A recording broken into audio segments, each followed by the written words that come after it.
तर नमस्कार, मी युट्यूबर वीरेंद्र. तर मंडळी आज आपण करवीर निवासी महालक्ष्मी अंबाबाई देवीच्या मंदिरात आलोय.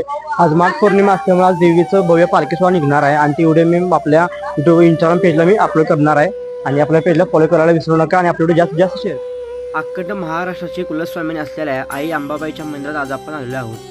मंडळी, आपल्याला माहित आहे की शाळेतील शक्तीपीठापैकी सर्वात प्रथम शक्तीपीठ मानले जाणारे आई अंबाबाईचं हे मंदिर आहे आणि प्राचीन मंदिर आहे.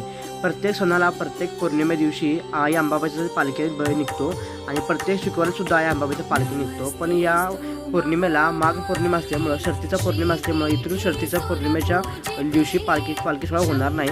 शेवटची पौर्णिमे पाहिले तर आई अंबाबाईची पालखी येणार आहे. शुक्रवारी संध्याकाळी 9:30 वाजता पालखी मंदिराच्या बाहेर पडते आणि या पालखीच्या दर्शनासाठी हजारो लाखो भाविक इथं दर्शनाला हजेरी लावत असतात. हजारो लाखो भाविकांच्या संख्येमध्ये हा पालखी सोहळा पार पडतो. पालखी सोहळा बरोबर 9:30 वाजता बाहेर देवीची पालखी बाहेर पडते. त्यानंतर गाठी फिरून देवी परत मंदिराच्या आत येतो. मंदिराच्या आत आल्यानंतर परत मग देवीच्या प्रत्येक ठिकाणी, प्रत्येक मंदिराचे 5-10 मिनिट थांबून पालखी नेला जातो. आणि या पालखीच्या याला प्रत्येक संस्थेकडून रांगोळी किंवा आपले भजन कीर्तन ठेवले जातात. आणि आई अंबाबाईच्या दर्शनासाठी लाखो भाविक इथं हजर असून या लाखो भाविक संख्येमध्ये पालखी सोहळा पार पडला जातो.